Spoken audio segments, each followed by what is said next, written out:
Guys, I believe you all have solved the booklet. Am I right? Yes, sir. So, do you want to discuss that booklet today, or should I continue the theory part of alkyl aryl halide?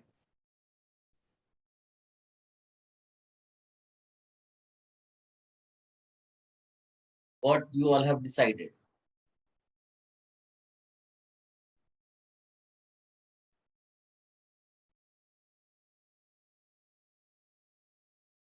Chalo. So, most of you have written in the chat box booklet. We are going to discuss booklet today.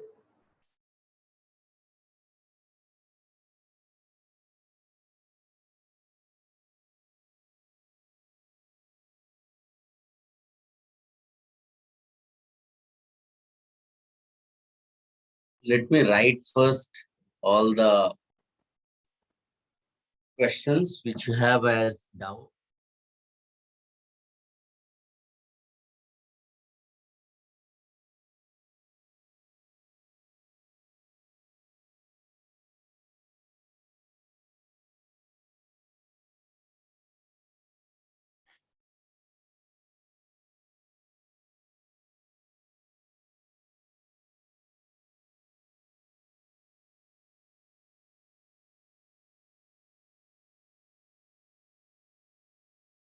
Wait a minute, but booklet is missing.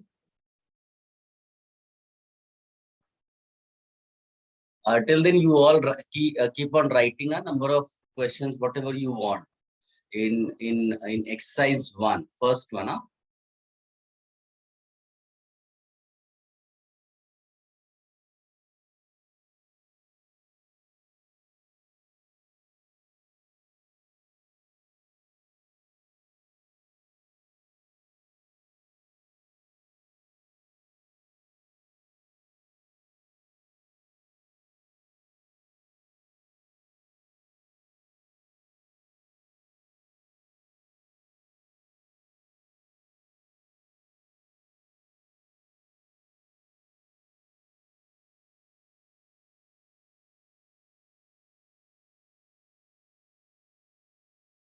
Yes.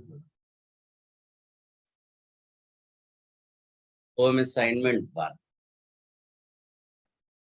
बहुत सारे questions मैंने already perhaps कराए हुए थे, फिर भी home assignment one का कौन सा क्वेश्चन चाहिए बेटा? Question number 6 Sir, 29. 29 और बताइए. Somebody has written 13 and 16 और बोलिए.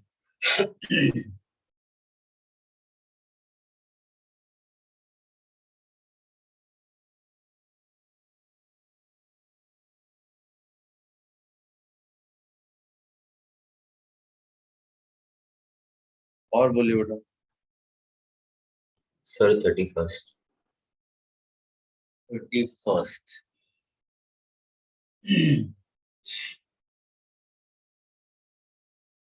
हो गया.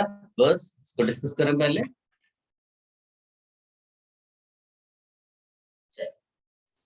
क्वेश्चन नंबर 6 गाइस, परहैप्स मैंने पहले भी बताया हुआ था. क्वेश्चन नंबर 6 एक्चुअली एक जनरल रिएक्शन के लिए है, इलेक्ट्रोफिलिक एरोमेटिक सब्स्टिट्यूशन के लिए.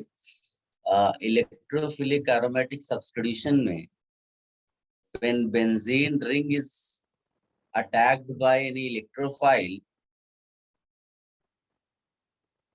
so pi electrons shift like this. इधर शिफ्ट होंगे और ई यहाँ पर अटैक करेगा, यहाँ प्लस आ जाएगा. ये जो सिग्मा कॉम्प्लेक्स है और फिर इससे ही आपको क्या मिलता है फाइनली, बिकॉज आप H प्लस हटा देती हो तो you get that aromaticity back. ये बॉन्ड यहाँ पर ब्रेक होगा. तो एक ट्रांजिशन स्टेट यहाँ पर आई और एक ट्रांजिशन स्टेट यहाँ पर आई. ठीक है. तो जब ट्रांजिशन स्टेट 1 की बात करोगे तो जो सीई बॉन्ड है वो पार्शियली फॉर्म्ड होगा और इस वाले में CH बॉन्ड, इसको भी मैं डैश डैश ही कर देता, है ना। CH बॉन्ड ये पार्शियली ब्रोकन होगा, बिल्कुल सिंपल है, क्योंकि हम इसमें तोड़ रहे हैं CH बॉन्ड को। और यहाँ पर CE बॉन्ड ये कंप्लीटली फॉर्म्ड होगा, यहाँ पर CH कंप्लीटली फॉर्म्ड है, ठीक है। अब ग्राफ क्या था, ग्राफ था बिकॉज ये इंटरमीडिएट जो बनता है वही रेट डिटरमाइनिंग स्टेप है, यानी उसका ही जो पीक होगा वो highest. I hope you are getting this idea, right. तो यहाँ पर रिएक्टेंट्स, यहाँ पर प्रोडक्ट्स, ये ट्रांजिशन स्टेट 1, ये transition state 2, and this is intermediate I। तो ये सिग्मा कॉम्प्लेक्स हो गया, ठीक है। तो बताइए हाईएस्ट एंथैल्पी वाला कौन हुआ?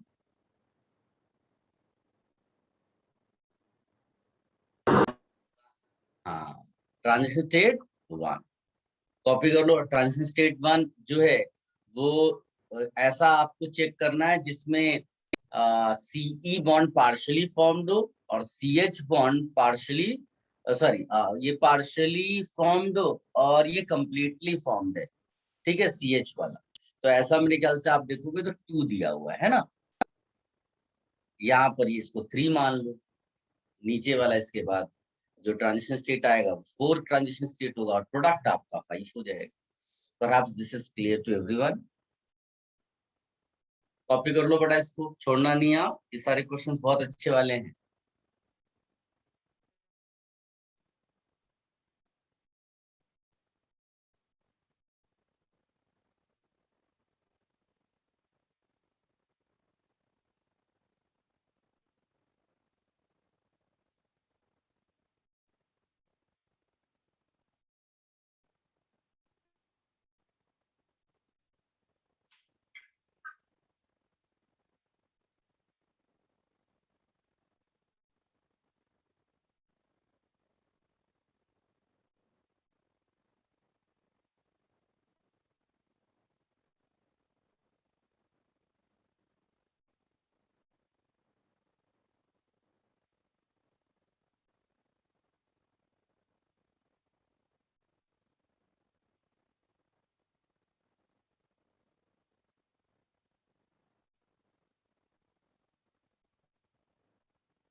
हो गया बेटा? Yes, sir. Then question number, अच्छा बीच में किसी ने क्वेश्चन नंबर 26 भी डाल दिया है ना, शुरू में ही बताइए बेटा तो ज्यादा अच्छा होगा। जो लोग बाद में जुड़े दे कैन टेल मी कोई और क्वेश्चन चाहिए क्या। Then question number 13, let's see. Question number 13 में क्या कहता है, which of the following will undergo meta substitution on monochlorination. देखो ये तो मैं आपको बहुत पहले जब जीओसी पढ़ा रहा था तब मैंने आपको बता दिया था। क्लोरोबेंजीन, वैसे तो लिस्ट भी दी हुई है मैंने, प्लस ये भी बताया है कि बेटा ये Cl जो है ये इलेक्ट्रॉन रिलीजिंग ग्रुप है वाया रेजोनेंस। जो भी इलेक्ट्रॉन रिलीजिंग ग्रुप होगा वाया रेजोनेंस वो ऑर्थो पैरा डायरेक्टर ही होगा। लेकिन इसके साथ प्रॉब्लम क्या होती है कि फॉर Cl या फॉर हेलोजन इंडक्टिव क्या होता है बेटा, डोमिनेटिंग होता है ना। सो ओवरऑल अगर आपसे इफेक्ट पूछा जाएगा वो क्या बोलोगे आप, इलेक्ट्रॉन विड्रॉइंग। मेरी बात समझ में आई बेटा? तो ये मेटा डायरेक्टर तो नहीं हो गया, यानी अपने को ए ऑप्शन कट कर देना है। बी वाले में मतलब विड्रॉइंग तो है लेकिन ये ऑर्थो पैरा डायरेक्टर वाला विड्रॉइंग है, और ऐसा केवल यही मतलब हेलोजेंस ही अपने आप में एग्जाम्पल्स हैं, वीकली डीएक्टिवेटिंग जिनको बोलते हैं। फिर फिनॉल में क्या होगा, ये देखो फिर से आपका electron releasing group via resonance है। जो भी इलेक्ट्रॉन रिलीजिंग वाया रेजोनेंस होगा उसको क्या बोलेंगे, ऑर्थो पैरा डायरेक्टर, है ना। किसी को कोई प्रॉब्लम हो तो बोलते रहना। और यहाँ पर रेजोनेंस डोमिनेट करता है तो ये इलेक्ट्रॉन रिलीजिंग ग्रुप ही रहने वाला इफेक्टिवली, है ना। अगर इफेक्टिवली इसको लिखेंगे तो इलेक्ट्रॉन रिलीजिंग ही रहने वाला है। देन सी ऑप्शन, तो ये इसका मतलब ये भी आंसर नहीं हो सकता, वी नीड मेटा डायरेक्टिंग वाला। अब आते हैं क्या लिखा है, इथाइल बेंजोएट। बेंजोएट का फॉर्मूला आपको मालूम होना चाहिए, बेंजोइक एसिड से बनता है ये, इथाइल बेंजोएट इसको बोलते हैं। तो अब इसमें देखोगे तो सीओ डायरेक्टली कनेक्टेड है और सीओ विड्रॉइंग हो जाएगा जो है यहाँ जो भी डबल बॉन्ड होगा उसके लिए। तो ये हो जाएगा ओवरऑल ग्रुप को हम क्या बोल देते हैं, इलेक्ट्रॉन विड्रॉइंग वाया रेजोनेंस। जो भी इलेक्ट्रॉन विड्रॉइंग वाया रेजोनेंस होगा वो मेटा डायरेक्टिंग होगा।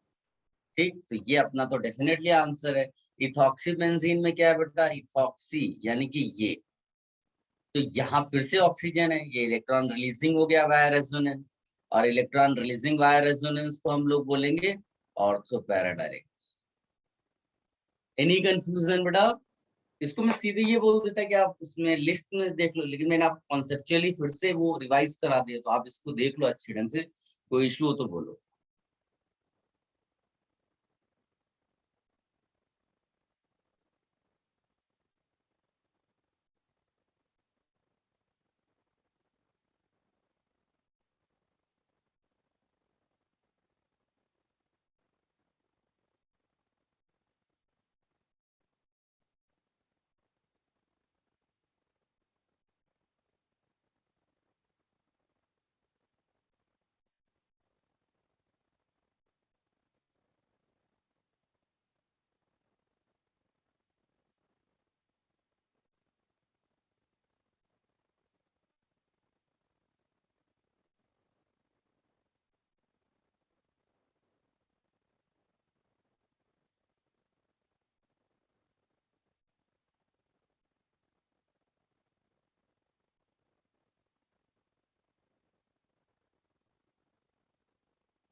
हो गया बेटा?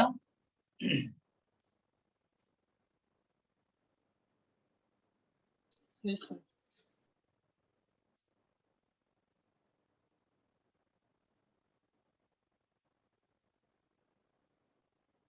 अभी कौन सा क्वेश्चन है इसमें?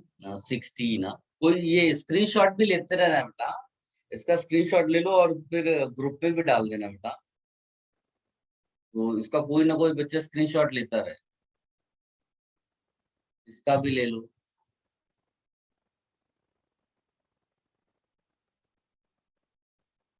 अभी now will discuss question number 16।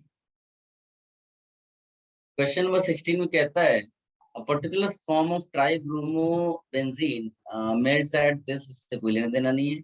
On nitration it forms one possible mononitro tribromobenzene. The structure of compound A is, कहता है on nitration it forms one possible mononitro। तो भाई ऐसा कौन सा होगा? तो उसमें आपको चेक करना पड़ेगा पोजीशंस कहाँ कहाँ अवेलेबल है। तो जैसे ये तुम ये देखोगे तो इसमें ये, हाँ ये तो आंसर डेफिनेटली बेटा, ये पोजीशन यही खाली है और तीनों आइडेंटिकल है। ऑल थ्री क्या है बेटा? आइडेंटिकल। तो यहाँ पर तो आपको मोनो नाइट्रेशन ही होगा, एक से ज्यादा नाइट्रो ग्रुप लगा ही नहीं सकते, ठीक है। और बी वाले में, यानी ये तो आंसर है, बी वाला चेक कर लो भाई। बी वाले में अगर आप जो है ऑर्थो पैरा जैसा भी कुछ मान लेंगे तो भी आपका एक पोजीशन ये खाली है, एक पोजीशन ये खाली है, ये तो ये तो आंसर नहीं हो सकता। सी वाले में यहाँ पर भी वही सिचुएशन है, देखो ना, इसके बगल में भी सब जगह खाली है, तो ये तो बड़ा सिंपल सा क्वेश्चन है, कॉपी कर लो बेटा।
Done. सबने कॉपी कर लिया बेटा? स्क्रीनशॉट भी ले लेना।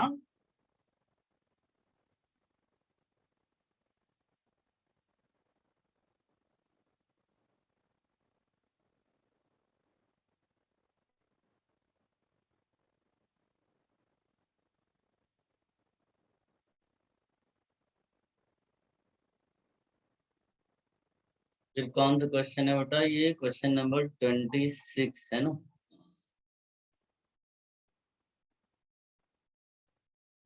Question number 26। क्वेश्चन नंबर 26 में क्या कहता है? The highest yield of meta product is possible by electrophilic substitution of the following. अच्छा, highest yield of meta, highest yield of, अच्छा ये देखो, इसमें मैंने याद है तुमको, मैंने बताया था कि व्हेनेवर एल्काइल ग्रुप, मैं फिर भी लिख लेता हूँ, whenever alkyl group is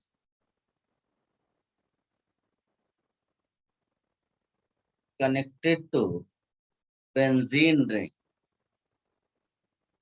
whenever alkyl group is connected to benzene ring, whenever alkyl group is connected to benzene ring, its electron releasing power, recall करिए, बताइए। It's electron releasing power is decided by what? Hyper conjugation. Hyper conjugation. ठीक है, तो इसके लिए हमको क्या check करना पड़ता है? Number of H on carbon connected to benzene. तो तुम अगर देखोगे तो ऑप्शन ए को ध्यान से देखो, उसमें उस कार्बन के पास कितने H लगे हुए हैं बेटा? 3। बी वाले में देखो,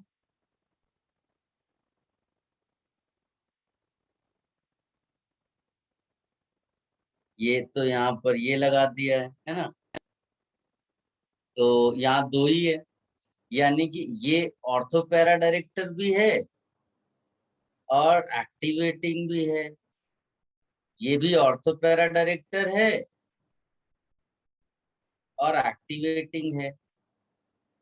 ठीक है ना, यानी जितना ऑर्थोपैरा डायरेक्टर होगा उतना सॉरी, जितना ऑर्थोपैरा डायरेक्टर और एक्टिवेटिंग ग्रुप है, वो ये आंसर नहीं होगा तुम्हारे इस क्वेश्चन का। यानी कि इसमें तो 3 H है, इसमें तो 2 ही H बचे हुए हैं। ये भी आंसर नहीं हो सकता है, ये भी नहीं हो सकता है। डी वाले को ध्यान से देखो तो तुम्हें आंसर पता चल जाएगा। डी वाले में कोई भी H नहीं है, देख पा रहे हो?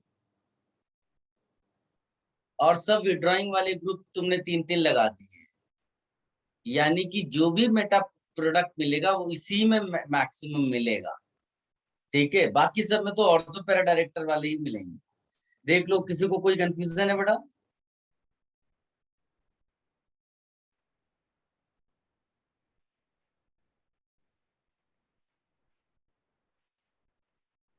ग्रुप में क्या भेजा है बेटा?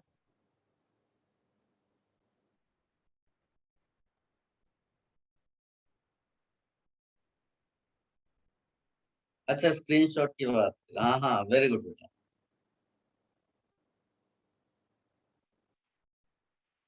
बहुत अच्छा किया तुमने।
एन बेटा सबने लिख लिया?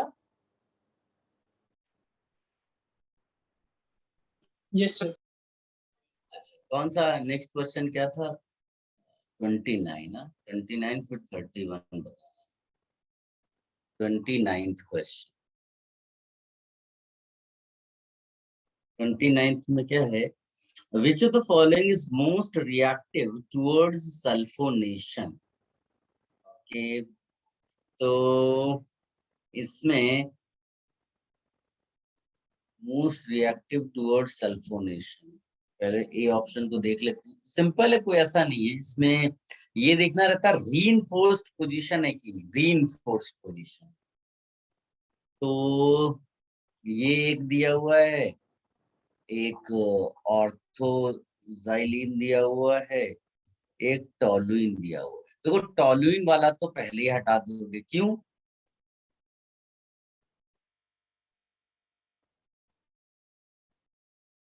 समझ में आया मैंने क्या लिखा बेटा?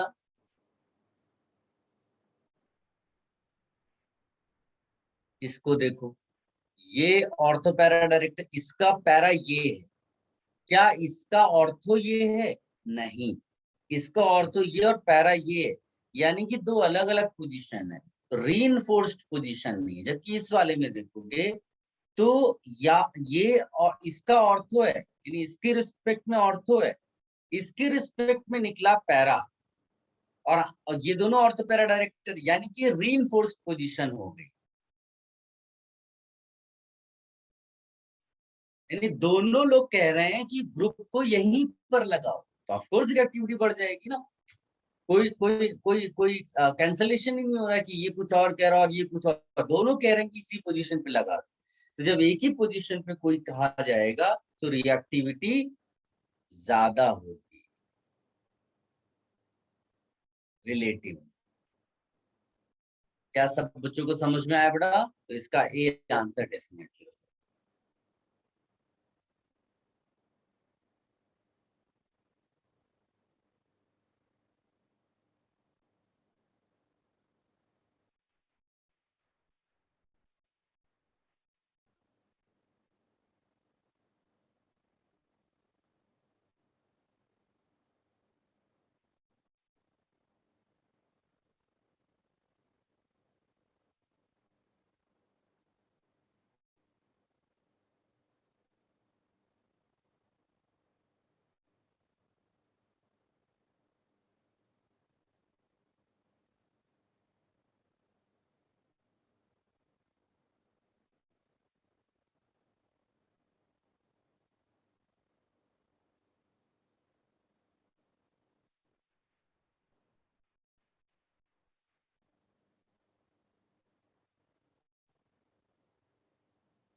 Done, sir. तुमने लिख लिया बेटा?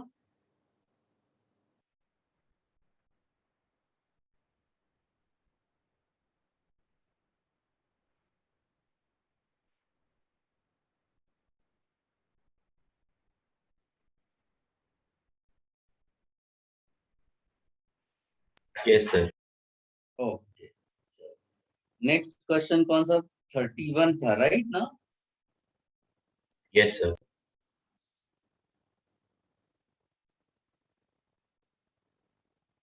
31 क्वेश्चन नंबर क्या कहता है? अरे 31 में क्वेश्चन रॉन्ग है।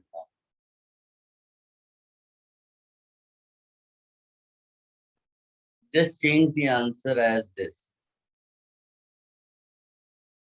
यहाँ पर चेंज कर लो, ये Cl3 कर लो, ठीक है, इसको 3 कर लो और इसका आंसर C होना चाहिए। जो शुरुआत में ये ऐसा लगा होगा ना, तो जो तीसरा आइसोमर होगा, मतलब अगर इसमें एक Cl2 तुम और लगाना चाहोगे तो ये पोजीशन, ये पोजीशन, ये पोजीशन, ये all 4 positions are what? Identical. Yes बेटा, आप लोग जब ऐसा बोलते हो तब मुझे लगता है नहीं आप लोग सीख रहे हो अच्छे ढंग से। तो इसमें only 1 isomer possible.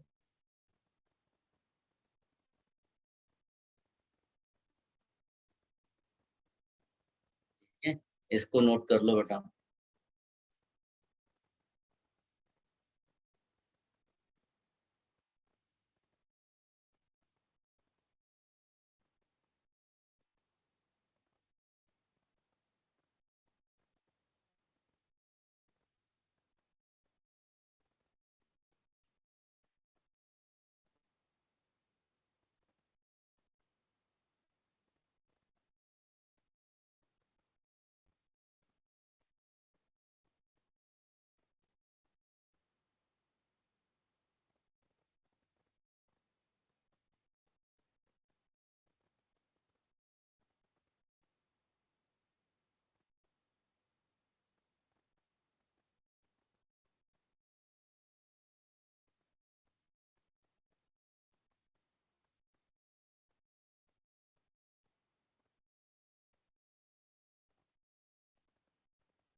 Done, sir.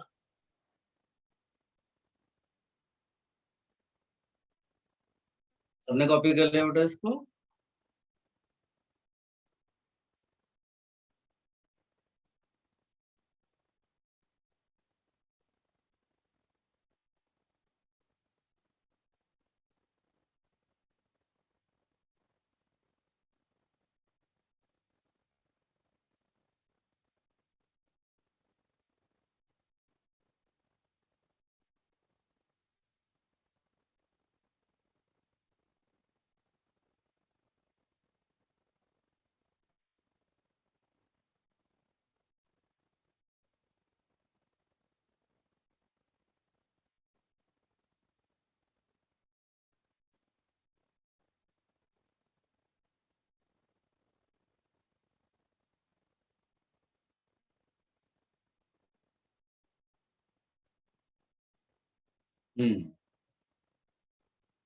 इसका सब खत्म हो गया क्या बेटा?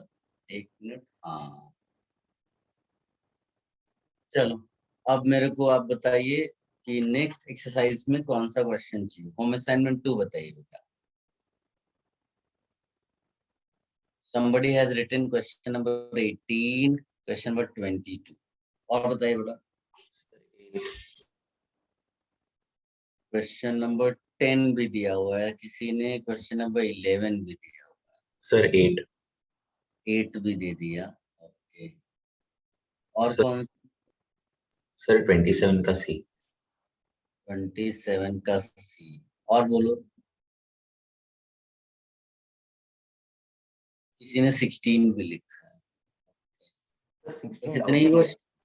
16 कौन सा डाउट नहीं बेटा? है, 16 डाउट नहीं है। नहीं है डाउट? हाँ नहीं, 18 तो। तो किसी ने 26 का जे बोला है, जे। और बोलिए बेटा इसमें। किसी ने 13 क्वेश्चन नंबर, ये भी स्क्रीनशॉट ले लेना बेटा। इसको ग्रुप में डालने का फायदा क्या होता है कि मान लीजिए कि आप हेल्प करोगे तो नेक्स्ट टाइम आपकी भी हेल्प होगी। कि किसी ने अगर अटेम्प्ट ना भी किए हो तो एटलीस्ट ये क्वेश्चंस को जरूर अटेम्प्ट कर ले। हाँ 26 का एक साथ लिखो ना बेटा, अलग अलग करने से कंफ्यूजन हो रहा है। आप ही लिख रहे हो तो आपको पता होगा ना कि एक ही क्वेश्चन में कितने पे आपको डाउट है।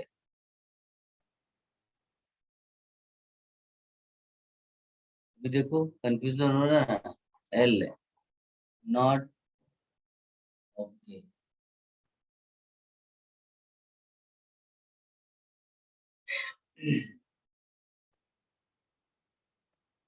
चलिए इतना क्वेश्चन है, करना शुरू कर दें।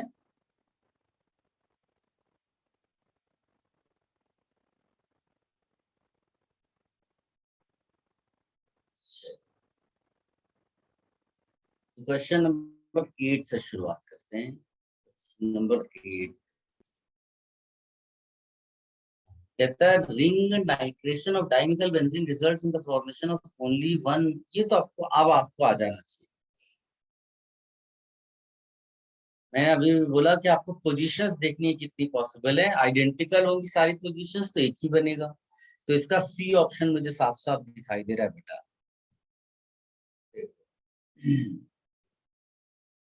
इसको अगर ध्यान से देखोगे तो एक पोजीशन ये है तुम्हारे पास, एक पोजीशन ये अवेलेबल है, एक ये अवेलेबल और एक ये अवेलेबल है। और खास बात क्या है बेटा, ऑल 4 पोजीशंस आर आइडेंटिकल। तो इसमें ओनली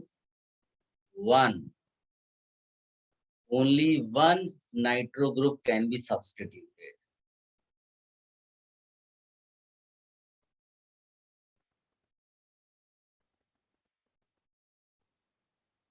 ठीक है, मतलब आइडेंटिकल पॉसिबिलिटी है ना, इसलिए। तो 8 का सी इज द राइट आंसर। देख लो कोई कंफ्यूजन तो हो।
Done, sir.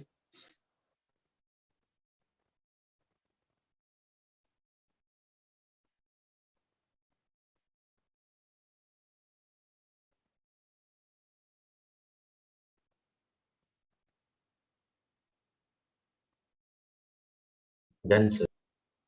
किसी ने बोला ए क्यों नहीं हो सकता? ए में क्या बात है? अरे ए में कई सारी पोजीशंस है ना बेटा, इसलिए मतलब तुम केवल ऑर्थोपेरा डायरेक्टर की नजर से मत देखो। ठीक है, और थोड़ा सा फ्लेक्सिबिलिटी रखो। हाँ, आप ये भी क्वेश्चन में देख लेना, सिंगल ऑप्शन है मोर देन वन ऑप्शन, तो आपको और ज्यादा आइडिया लगेगा वैसे। और दूसरी बात ये है कि कोई ऐसा फिक्स्ड नहीं होता है ना। हम लोग तो काइनेटिक कंट्रोल चेक करते हैं तब ऑर्थो पैरा और मेटा बोला जाता है, वरना तो उसमें थर्मोडायनेमिक कंट्रोल भी आता है। तो खाली आपको ये चेक करना है कि आइडेंटिकल पोजीशंस है कि डिफरेंट पोजीशंस है। अगर डिफरेंट डिफरेंट पोजीशंस पॉसिबल है तो एक से ज्यादा आंसर हो सकते हैं उसमें। और अगर आइडेंटिकल जैसे सी वाले ऑप्शन में तो एक ही पोजीशन है। तो प्रोबेबली वो ऐसा ही क्वेश्चन तुम्हें देगा। ठीक है बेटा।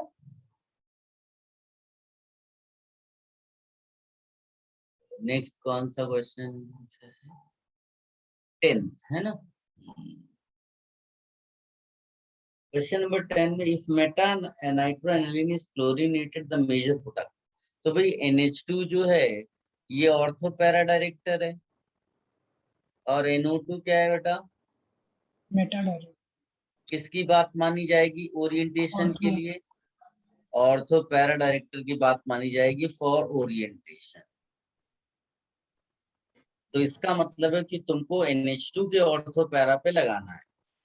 अब जब तुम्हारे पास यहाँ NH2 है, यहाँ NO2 है, तो दो पोजीशंस आपके पास पॉसिबल है, एक ये और एक ये ना। इन दोनों में कैसे डिसाइड करेंगे? तो आप ऐसा थोड़ा बहुत सोच सकते हो कि जो NO2 है ये -I से मेटा विड्रॉइंग है, मानते हो? Yes, sir. ये भी -i से विड्रॉइंग है, किसका विड्रॉइंग इफेक्ट ज्यादा है बेटा? NO2.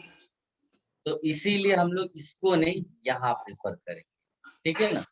मेरे ख्याल से अब आंसर आपको आ जाएगा, है ना? Yes, sir. B will be the right answer. Check कर लो बेटा।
Done, sir. ठीक है,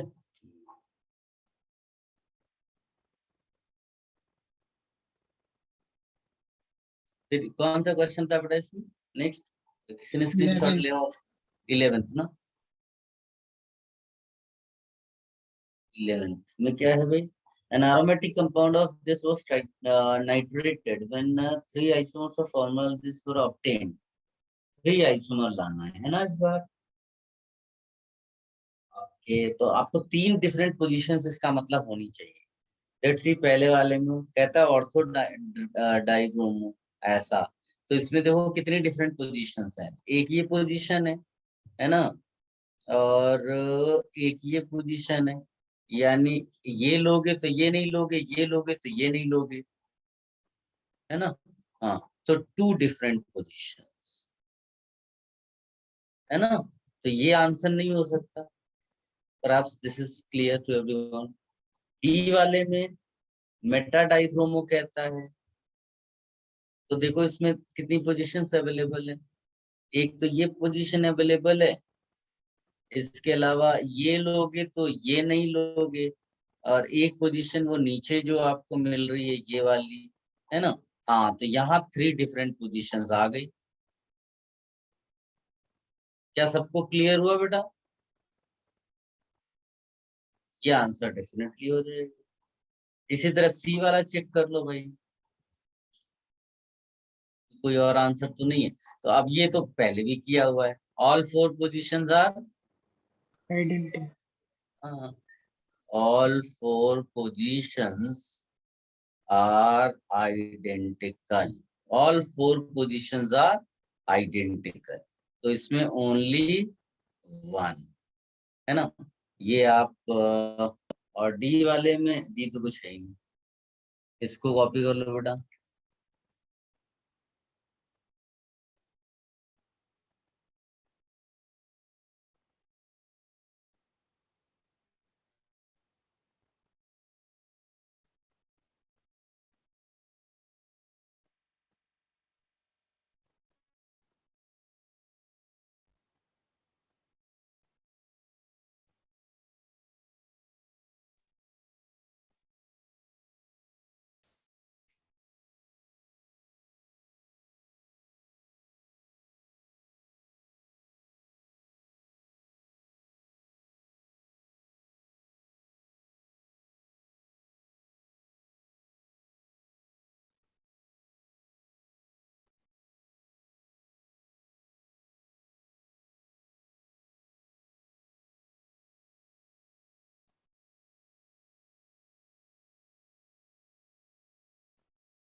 Done, sir.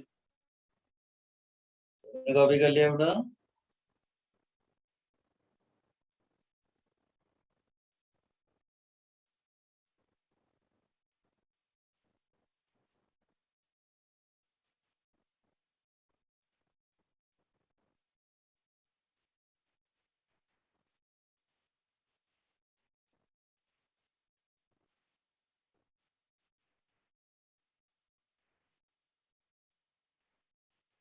चलो, नेक्स्ट कौन सा क्वेश्चन था बेटा? किसी को याद है? नहीं तो मैं चेक 13 करूँ। sir. 14 Sir, 13. 13 था। Oh. Among the following statements on the nitrogen, the false one is, ये तो आंसर आसान है बेटा। मैंने बोला था ना कि except iodination and sulphonation for all other electrophilic aromatic substitution of benzene, no क्या चीज, इसका क्या मतलब है कि रेट आप C6H6 के लिए लो या C6D6 के लिए लो या C6T6, rates will be equal. And 13 के सी में वो कहता है रेट इधर उधर हो जाएगा, ज्यादा हो जाएगा, कम ज्यादा हो जाएगा, तो C is the right answer. Perhaps this is clear to everyone? Yes, sir.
Then next कौन सा था बेटा?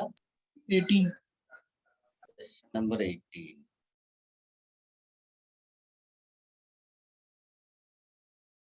नंबर 18 कहता है phenol reacts with bromine in carbon dioxide. ये फिनॉल का, this question belongs to chapter phenol. This question belongs to chapter phenol. तब तक के लिए तुम याद रखना कि अगर तुम्हें फिनॉल दिया हो और उसमें रिएक्शन Br2 के साथ कराई जाए इन एक्वस मीडियम, किसमें बेटा?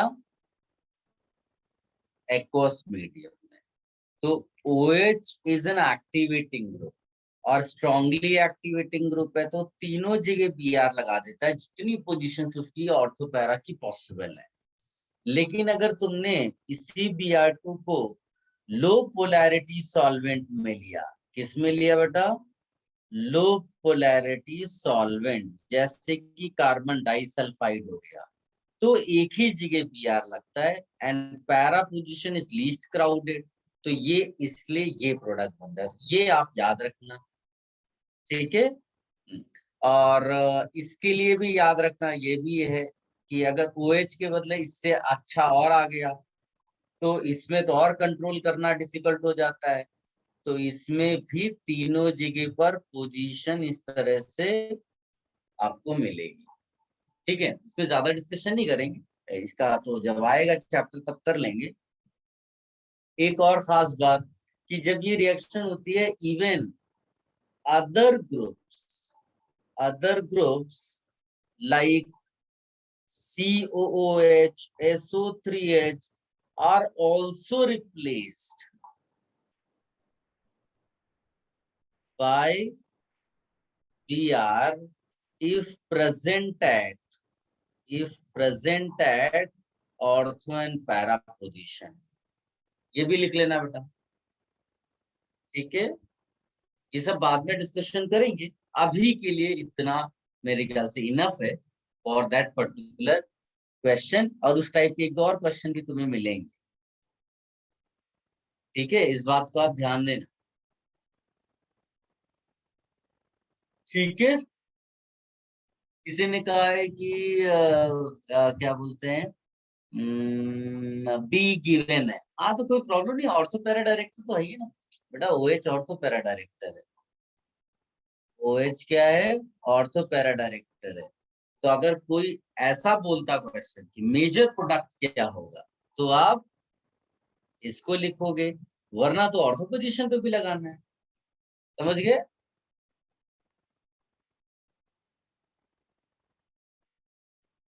लेकिन लिखो आप यही जो मैंने सामने लिखा है, क्योंकि 99% वो मेजर वाला ही तुमको पूछता है। वो तो सभी जानते हैं कि OH ऑर्थो पैरा डायरेक्टर होता है, तो ऑर्थो और पैरा पोजीशंस पे ही प्रोडक्ट्स बनेंगे। तो इट इज बेटर कि आप इस फॉर्म में लिखें जो मैंने आपको यहाँ पर लिख कर दिया है।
Done sir. सबने कॉपी कर लिया बेटा इसको?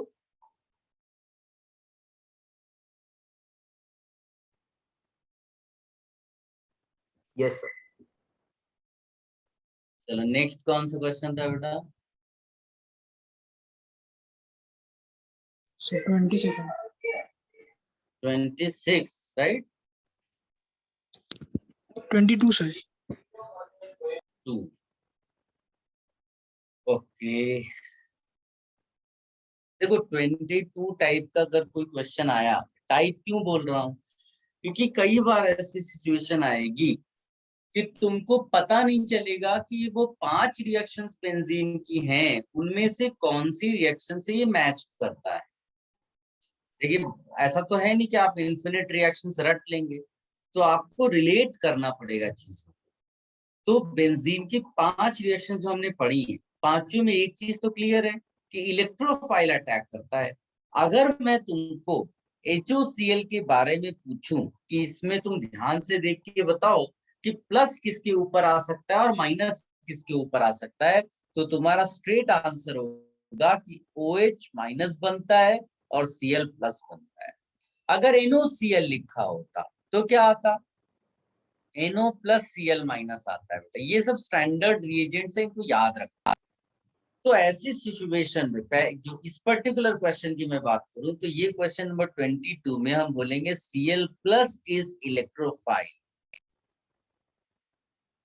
For electrophilic aromatic substitution. तो जब तुम और ऑप्शन से भी पता चलता है, ऐसी कोई बड़ी बात नहीं है। तो Cl प्लस का जब अटैक कराओगे तो ऑफ कोर्स Cl ऐसे लग जाएगा, बस हो गया आपका आंसर, इसका मतलब बी हो गया।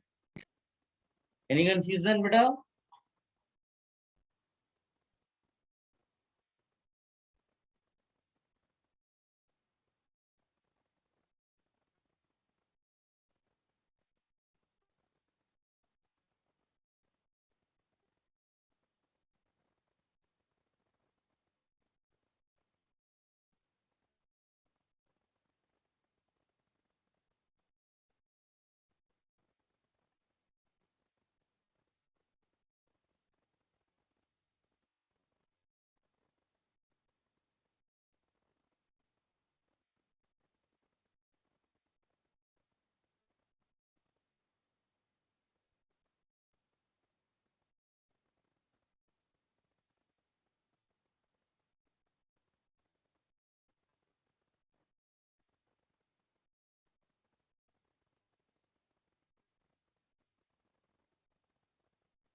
Done, sir.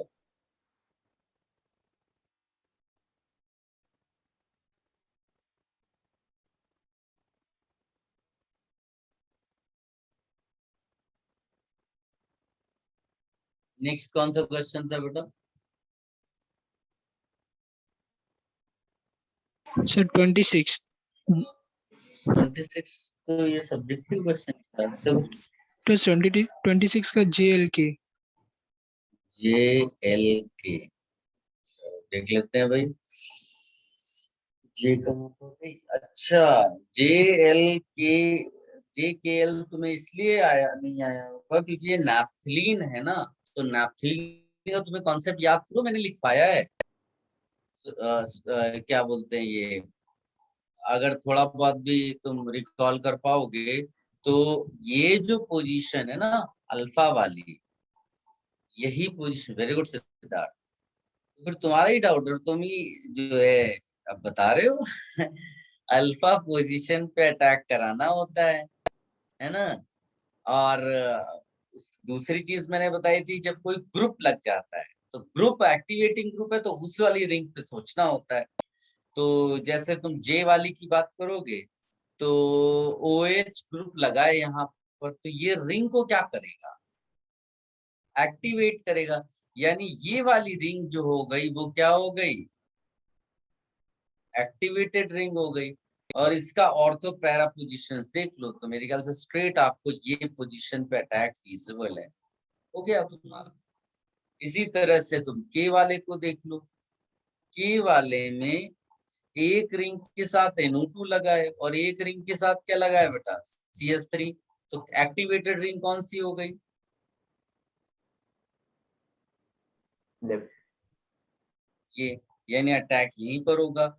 और मतलब ऑर्थो और पैरा सोच लो, लेकिन मेरे ख्याल से पैरा लीस्ट क्राउडेड है ना, लीस्ट क्राउडेड पोजीशन है तो वहां पर अटैक करा दो।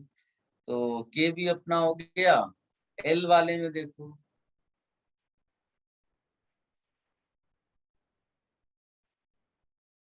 ये SO3H। अब इस वाले में ये रिंग क्या हो गई बेटा, डीएक्टिवेटेड। और ये पोजीशन जो है, देखो ये क्राउडेड होगी थोड़ी बहुत, इट्स बेटर कि आप ये अल्फा पे जाओ, ठीक है ना। तो मेरे ख्याल से यहाँ हो जाएगा, हो जाएगा। इसको भी लिख लो, फिर भी कई सारे ऐसे बच्चे होंगे जिनको ये नहीं आया होगा, तो एक बार इस चीज को लिख ले, बड़ा आसान है, इसको कोई बड़ी बात नहीं है, सीधे सीधे ये देखना होता है। अल्फा पोजीशन तो आपको क्लियर ही है ना। और और उसके बाद आपको केवल ये देखना है कि कौन सा ग्रुप लगा हुआ है, वो एक्टिवेटिंग ग्रुप है या डीएक्टिवेटिंग ग्रुप है। Accordingly you decide your answer, ठीक है।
Done sir.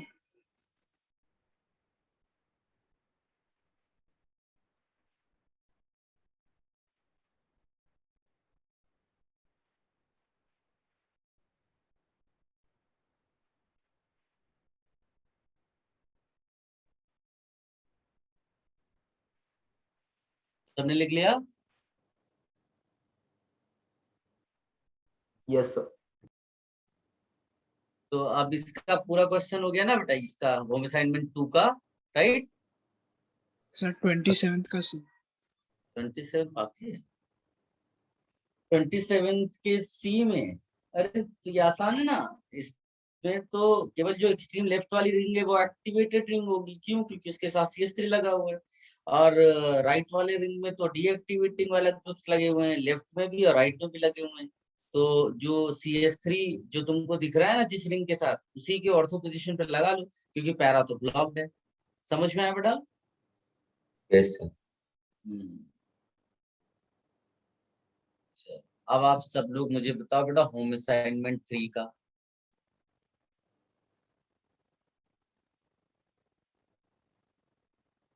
किसी ने बोला 15, 16, 17। माइक यूज करोगे तो ज्यादा अच्छा होगा बेटा। इससे क्या है, बाकी बच्चे जिनका क्वेश्चन लिख जाएगा दोबारा नहीं लिखेंगे तो भर जाता है First, और फिर वो ऊपर नीचे हो जाता है। कौन सा? first, sir. फर्स्ट? 11, 13 and 14। 11, 13, 14, 19. 19 चाहिए। और बोलो।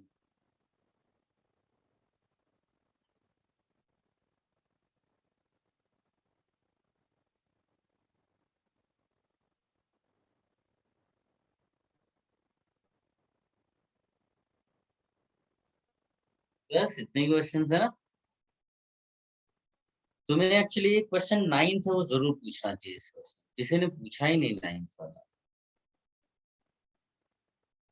मैं अपनी तरफ से उसको लिख देता हूँ। 9th क्वेश्चन आपको जरूर पूछना है, उसमें मुझे कुछ चीजें करेक्ट करानी है आपको। पता नहीं आपको कैसे आ गया।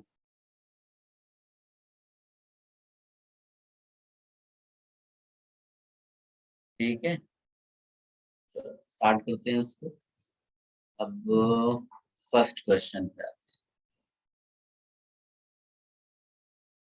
फर्स्ट क्वेश्चन में कहता है which of the following statement made on Friedel Craft reaction is false.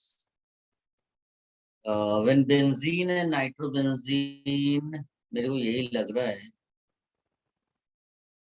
are mixed and treated with this under proper reactions, the product obtained are देखो, पहली चीज है कि जैसे ए ऑप्शन तुम पढ़ोगे तो कहता है फ्रीडल का alkylation acylation leads to new carbon carbon bond formation. तो बिल्कुल सही बात है भाई। क्या आप समझ पा रहे हो बेटा? आप बेंजीन रिंग लो, उसमें आप CH3Cl डाल दो, CH3COCl डाल दो, या फिर दूसरे रिएजेंट जो चाहिए। हर किसी केस में तुमको जो है नया CC बॉन्ड मिलेगा। तो इस बॉन्ड को CC बॉन्ड ही तो बोलते हैं। तो यस, CC बॉन्ड आपको प्रोडक्ट में मिल रहा है। ए आंसर नहीं हो सकता। बी वाले को देखो, कहता है alcohol acid combination is used as a reagent in Friedel. तो हम लोग जानते हैं यस वी यूज ROH, और मान लो यहाँ H3PO4 लिख दो तो यस R+ आपको इलेक्ट्रोफाइल मिलता है। तो बी इज करेक्ट, मतलब करेक्ट स्टेटमेंट। करेक्ट स्टेटमेंट मतलब आंसर नहीं होगा। लेकिन सी वाले में तुम देखोगे, अच्छा तो पहले तो डी वाला भी देख लेते हैं, तो एलिमिनेशन मेथड भी समझ में आ जाएगा तुमको। डी वाला क्या कहता है, normal propyl benzene can be made in good from benzene using normal anhydrous combination at low temperature. यही चीज मुझे लिखानी थी एक्चुअली। ये क्वेश्चन नंबर 9 और क्वेश्चन नंबर 1 का डी, इनको इनको थोड़ा सा आपको मुझे एक्सप्लेन करना था। ये 99% एग्जाम में नहीं आते, लेकिन कोचिंग क्लासेस वाले इन टाइप के क्वेश्चंस को डाल के रखते हैं। तो बी केयरफुल, मैं क्या बताने जा रहा हूँ ध्यान से सुनो। ये जो कॉम्बिनेशन होता है ना, ये आपको CH3 CH2 CH2 प्लस देता है। फिर हम लोग क्या करते हैं बेटा, 1,2 क्या कराते हैं, हाइड्राइड शिफ्ट यानी रीअरेंजमेंट कराते हैं, और फिर प्रोडक्ट लिख लेते हैं। साफ बात एकदम क्लियर करनी है कोई भी प्रोसेस कराने के लिए एनर्जी की जरूरत पड़ती है, तो रीअरेंजमेंट के लिए भी rearrangement requires Energy. energy, but if temperature is very low, यही प्रॉब्लम है कि वेरी लो कोई प्रिडिक्ट नहीं कर सकता, इसलिए 99.99% ये पूछता ही नहीं कभी question. They never asked in JEE कि लो टेम्परेचर पे बताओ क्या प्रोडक्ट बनेगा। तुम्हें 99.99 रीअरेंजमेंट कराना ही कराना है, लेकिन फिर भी अपने को एक आइडिया रखना है कि किसी कोचिंग क्लास के पेपर में या किसी बुक में, कोई इंडियन ऑथर की बुक है उसमें कोई क्वेश्चन मिल जाए और उसका आंसर ऐसा दिया हो तो अपने को कंफ्यूजन ना हो जाए, ठीक है। तो rearrangement requires energy, but if the temperature is very very low, without rearrangement reaction occurs, without rearrangement reaction occurs, ये ध्यान में रखना है। इसीलिए डी वाला आंसर भी इस पर्टिकुलर क्वेश्चन में नहीं होगा, ठीक।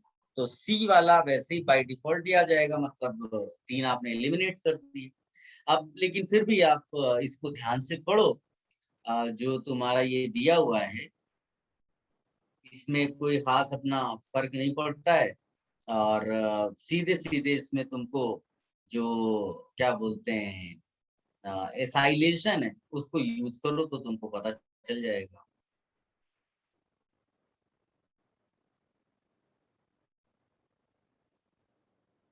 कॉपी कर लो बड़ा इसको।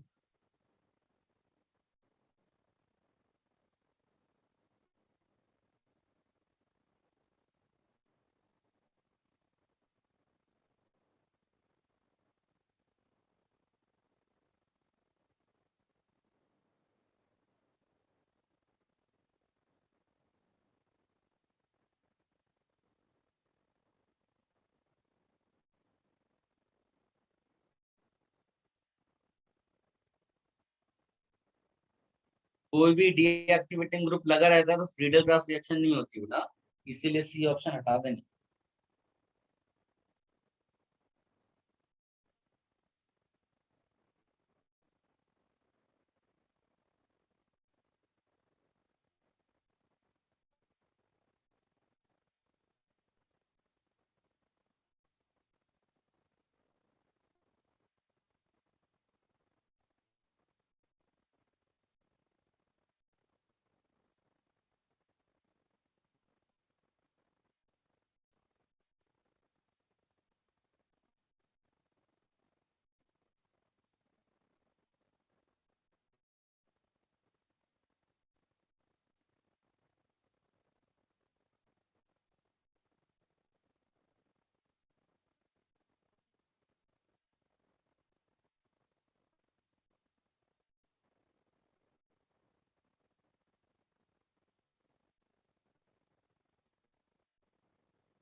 Done, sir.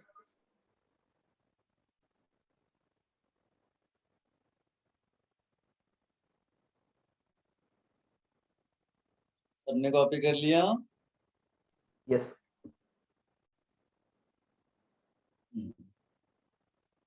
Next question is question number 11। Question number 11, question अच्छा 9th क्वेश्चन भी सेम है, आप ये चीजें हाईलाइट कर लीजिए। 9th ऑल्सो सेम मैनर, केवल जहां पर रूम टेम्परेचर लिखा हुआ है ना वहां पर रूम के बदले लो कर दो, क्योंकि रूम टेम्परेचर गलत है, रूम टेम्परेचर भी रीअरेंजमेंट हो जाता है। तो जहां रूम टेम्परेचर लिखा है उसको क्या कर देना बेटा 9th क्वेश्चन में सब जगह लो टेम्परेचर, फिर आप सॉल्व करोगे तो हो जाएगा। 9th का मेरे ख्याल से सी आंसर मैच कर जाएगा। कोई कंफ्यूजन है बेटा किसी को?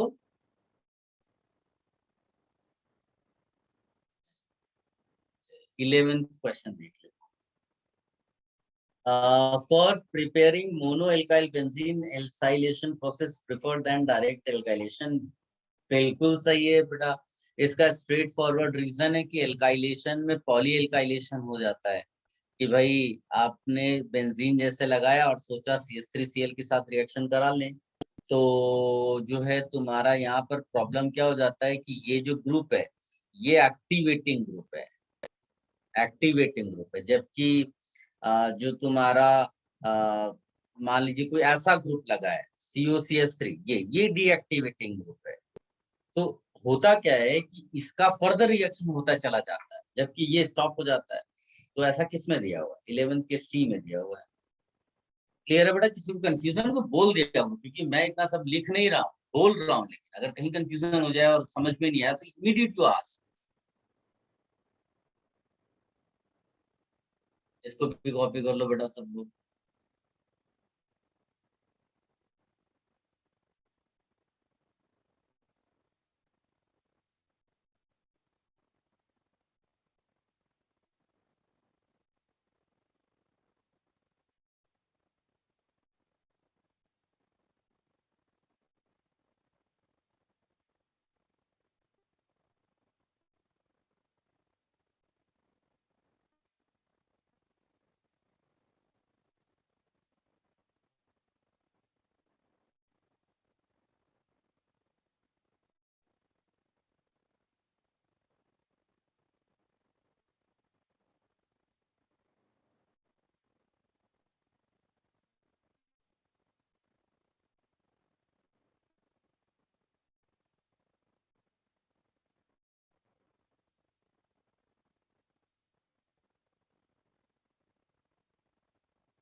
क्वेश्चन नंबर 13 पूछा है ना बेटा इसके बाद।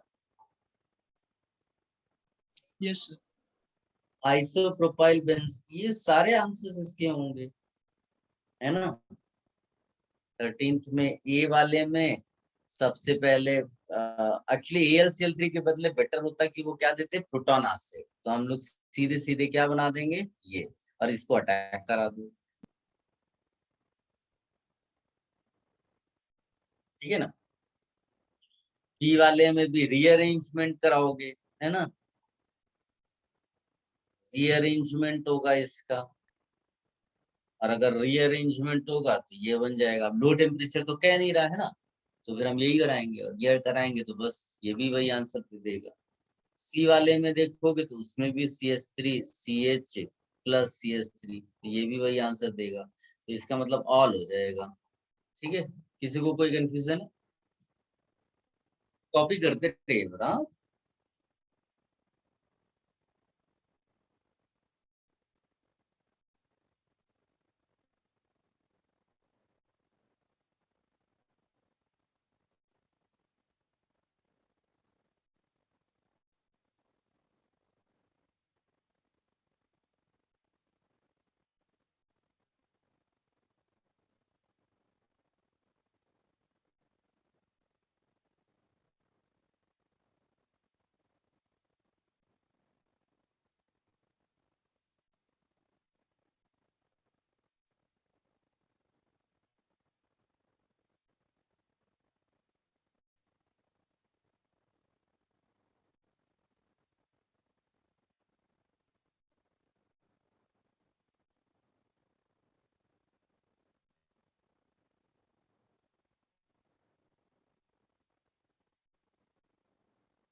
Done sir.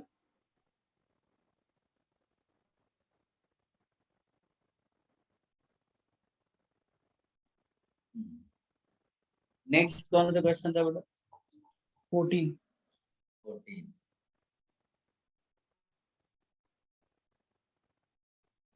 14 क्वेश्चन तो आसान है, इसमें फ्रीडल क्राफ्ट एल्काइलेशन ही कराना है।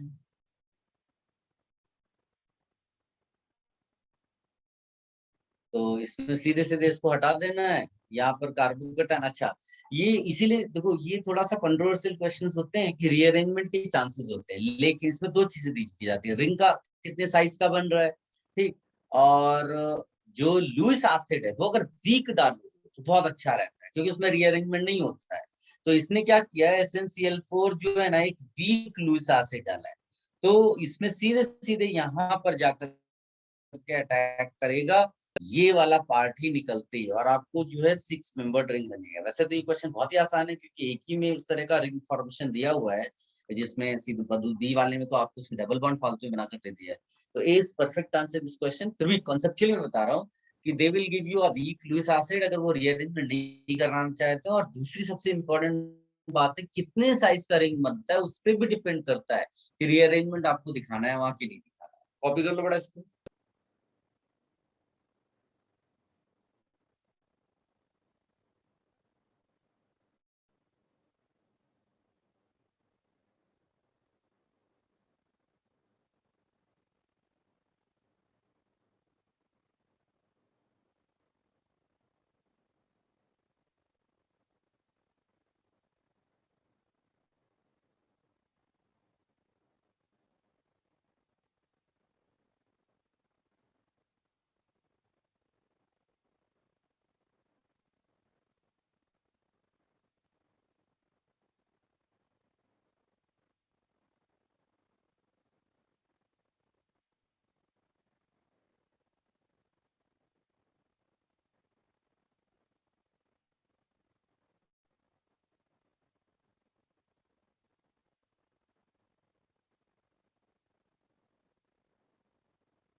Done sir.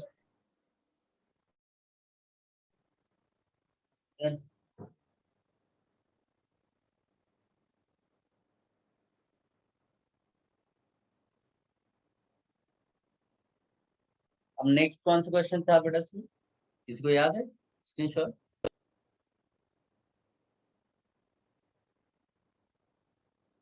चलो देख लेता हूँ। ये है ना, तो हमारा फर्स्ट हो गया है, 11th हो गया, 13 हो गया, 14th हो गया, 15, 16, 17, ये सब लाइन से ही बोल रखा है आपने एकदम, है ना?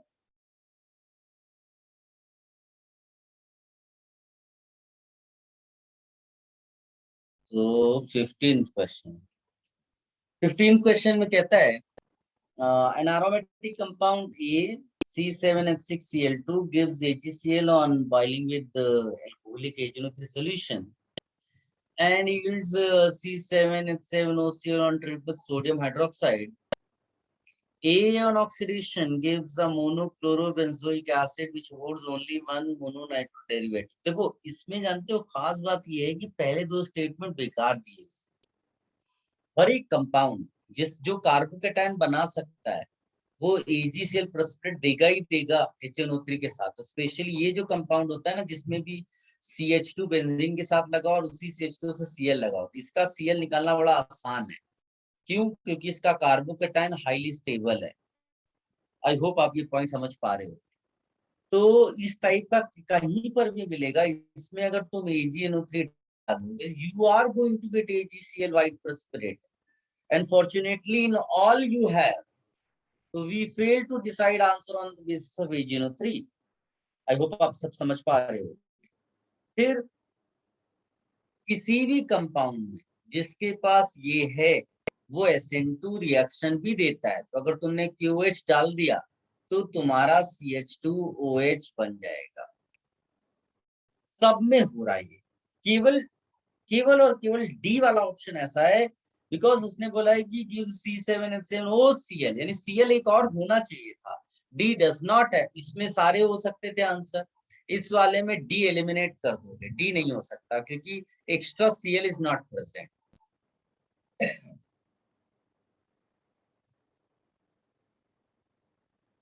एक Cl तो CH2Cl वाला है, वो तो रिप्लेस हो जाएगा। एक Cl जो बेंजीन रिंग के साथ लगा है वो बचा रहना चाहिए, वो है ही नहीं डी में, तो डी हट गया। फिर कहता है कि अगर तुमने ऑक्सीडेशन कराया तो मोनोक्लोरोबेंजोइक एसिड मिलना चाहिए। तो भाई मोनोक्लोरोबेंजोइक एसिड मिलेगा which affords only one nitro derivative, mono nitro derivative. तो भाई ए ऑप्शन ऐसा है जिसमें you are going to get this product. और इसकी खास बात ये हो जाएगी कि इसमें Cl आंसर डिसाइड करेगा और यहाँ पर आपको एक प्रोडक्ट मिल सकता है। वैसे तो ये क्वेश्चन थोड़ा सा गड़बड़ है कि भाई यहाँ भी पोजीशन पॉसिबल है, प्रोडक्ट तो पॉसिबल है, लेकिन हम ऑर्थो पैरा डायरेक्टर के बेसिस पे अगर चले जाएं तो आपको केवल एक मिलेगा। और अगर बी ऑप्शन देखोगे तो बी वाले ऑप्शन में आपको Cl यहाँ पर लगा, COH यहाँ, तो इसका ऑर्थो ये और पैरा ये, यानी दो पोजीशंस पॉसिबल हैं, जबकि इसमें आइडेंटिकल है पोजीशन। तो A is the right answer. इस तरह से आप निकालोगे तो आ जाएगा। इसको भी कॉपी कर लो बेटा। कई बार क्या होता है, क्वेश्चन जबरदस्ती लंबा होता है, उसकी कोई इंपॉर्टेंस नहीं है उन स्टेटमेंट्स की जो दिए हुए हैं, तो हमें पढ़ पढ़ के उनको अवॉइड करते हुए आगे बढ़ते चले जाना है।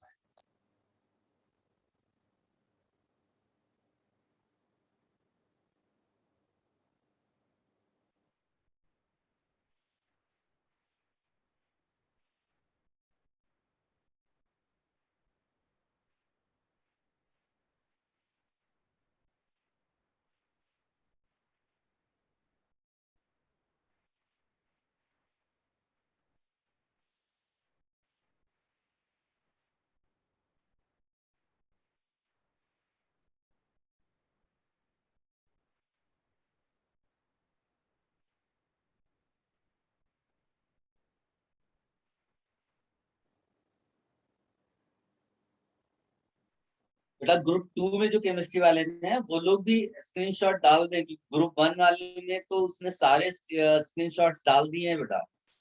तो जो ग्रुप 2 में है, केमिस्ट्री के ग्रुप 2 में, वो भी जरूर कोई ना कोई स्क्रीनशॉट सारे डाल दे।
Done sir.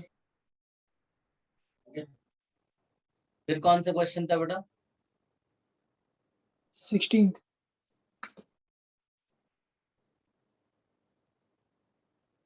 16 क्वेश्चन क्या है? Meta bromotoluene is prepared by bromination of toluene, wrong. Friedel-Crafts reaction of bromobenzene with CH3, no. ये सब ऑर्थो पैरा वाले हैं, मेटा वाला तो नहीं है. Bromination of nitrobenzene, subsequent reduction of NO2. Bromination of nitrobenzene करोगे तो पीआर मेटा पोजीशन पे आएगा, लेकिन टोलुइन कहाँ से आएगा? NO2 का रिडक्शन तो NH2 दे देगा ना, तो C भी नहीं होगा.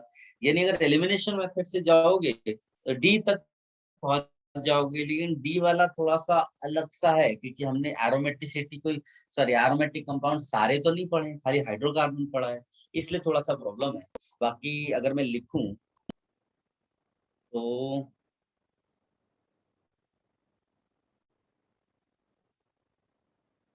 एसिटोपैराटोलुइडीन, इस तरह कुछ बना सकते हो इसको, है ना. और कहता है इसका ब्रोमिनेशन कर दो, तो ये दोनों ऑर्थोपैरा डायरेक्टर हैं, और ये ज्यादा एक्टिवेटिंग है, मोर एक्टिवेटिंग. दोन पेयर है ना इसके पास, तो इसके ऑर्थोपैरा पे लगा दूं. ऑर्थोपैरा डायरेक्टर भी है, ऑर्थोपैरा. तो NH CO CH3, यहाँ Br लगा दूं, यहाँ CH3 कर दो. और फिर जो है वो कहता है इसका हाइड्रोलिसिस कर दो. तो ये एसिड डेरिवेटिव है, कोई भी एसिड डेरिवेटिव याद करो हाइड्रोलिसिस पे क्या देता है? कार्बोक्सिल। Carboxylic acid. तो जस्ट उधर कार्बोक्सिलिक एसिड मिल जाएगा और इधर NH2 बच जाएगा. ये फिर वो कह रहा है इसका डीएमाइनेशन करा. कैसे कराता है वो हमको नहीं मालूम, हमको नहीं मालूम मतलब इस क्वेश्चन के हिसाब से. तो तुम्हें केवल ये NH2 यहाँ से हटा देना है, जो वो कह रहा है वो कर दो. उसने मेथड तो नहीं बताया अपने को डीएमाइनेशन का, तो हम खाली डीएमाइनेशन मतलब इसको रिमूव कर देंगे. तो देखो आपको जो डिजायर्ड था वो चीज मिल गई. पैरा मेटा पोजीशन पे एक दूसरे के CH3 और Br लगे, वही तो पूछा है. तो 16 का D is the right answer. एक तो तुम कह दो कि भाई मेरे को ABC आता है और उसमें तो कंफर्म्ड है कि वो नहीं बनाएगा, तो उससे आंसर डी आ जाएगा. एक आप ये स्टाइल अगर थोड़ी बहुत गेस कर पाते हैं तो ठीक है, नहीं तो धीरे धीरे आगे चल के जब एरोमेटिक और पढ़ लोगे तो आप आराम से कर पाओगे. तो भी लिख लो बेटा.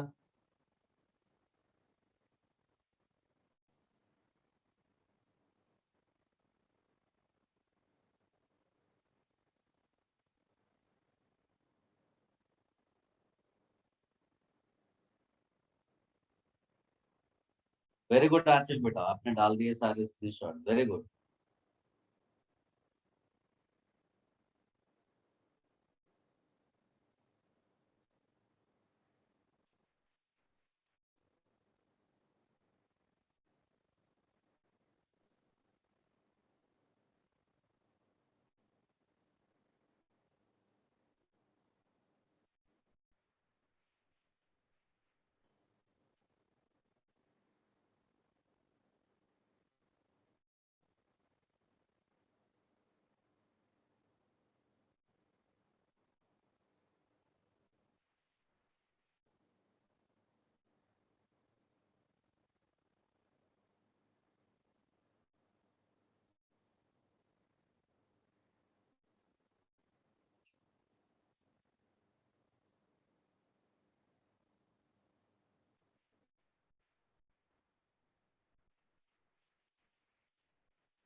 Done, sir.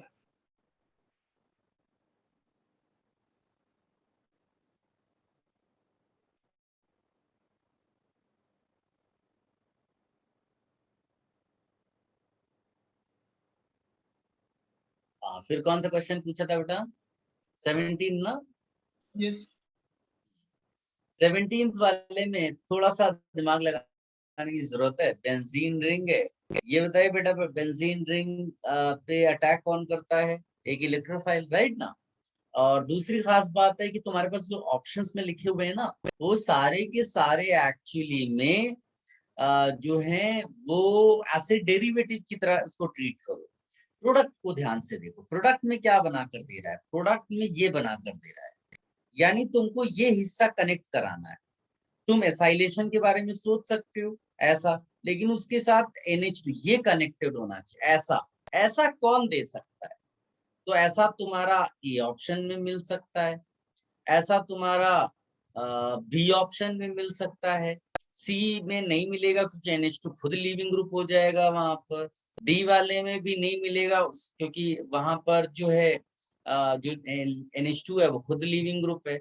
जो बी ऑप्शन है वो बेस्ट क्यों है? क्योंकि ClCONH2 ये जब तुम लोगे ना एक एसिड डेरिवेटिव की तरह लोगे तो बेंजीन एक न्यूक्लियोफाइल बन के आएगा, क्योंकि बेंजीन पे इलेक्ट्रोफाइल अटैक करता है तो बेंजीन खुद कौन सा हुआ? न्यूक्लियोफाइल, राइट ना? तो वो जब अटैक करेगा तो NH2 और Cl में Cl is a better leaving, तो उसको रिप्लेस कर देगा और ये ऐसा प्रोडक्ट बन जाएगा। सिंपल है। यानी इसके पॉइंट ऑफ व्यू से बेंजीन एक न्यूक्लियोफाइल बन के अटैक करेगा और इसका AN-DN वाला स्टाइल याद करो। एसिड डेरिवेटिव में जो नॉर्मली हम सोचते थे होता तो सब्स्टिट्यूशन है ना, Cl हटा दो बाकी हिस्सा जोड़ दो, तो B is the perfect answer. Copy कर लो बेटा।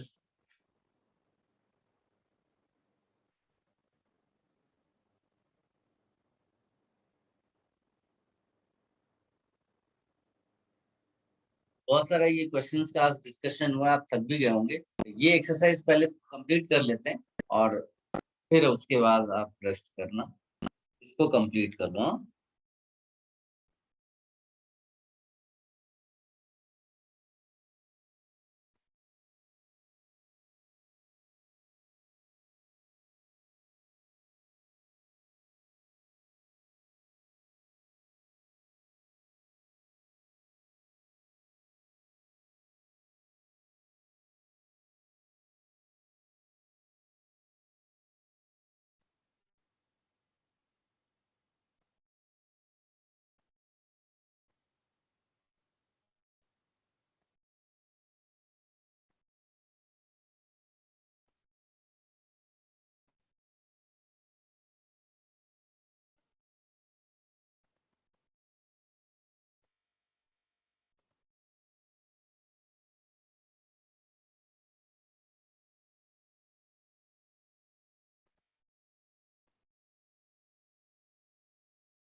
Done, sir.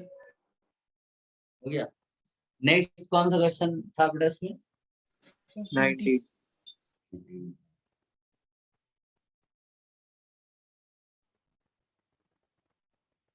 देखो आज सारी स्क्रीन भी भर गई, मेरे को सब डिलीट करना पड़ रहा है। क्वेश्चन नंबर 19 में कहता है the mixture of following four aromatic compounds on oxidation by strong oxidising agent gives. अच्छा, ओहो, ये तो KMnO4 का रिएक्शन है ना, याद करो। एल्काइल बेंजीन का रिएक्शन KMnO4 के साथ। हम लोग क्या बोलते थे कि एनी कार्बन जिसके पास क्या हो, at least 1H connected to benzene gets converted into COH। तो मेरे ख्याल से ए बी सी डी सब में ही COH बन जाएगा, याद करो, है ना। इसका मतलब ए भी होगा, बी भी होगा, सी। अच्छा इसमें sir A B C D वो नहीं है, आप कंपाउंड्स की बात करें तो C is the right answer. Clear है सबको? Yes, sir. और क्वेश्चन नंबर 21 में सॉरी क्वेश्चन नंबर 20 में बड़ा आंसर बदल लेना है, इसका डी आंसर है। हाँ, इसका डी आंसर है। जब तुम इसका ऑक्सीडेशन करोगे KMnO4 में तो ये तो COH बन जाएगा ना। Yes, sir. वही डाउट था। हाँ COH बन जाएगा। और Br2 बिना लुईस एसिड के तो यहाँ एडिशन करेगा ना, तो इसीलिए बिना लुईस एसिड के तो बस इसका मतलब D is the correct answer. मैं जो कर रहा खाली बेंजोइक देख के भी यू कैन टेक कर देना आंसर।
और कोई इसमें डाउट था बड़ा किसी क्वेश्चन में?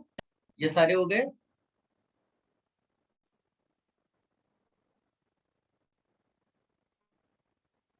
सारे हो गए राइट बेटा ना।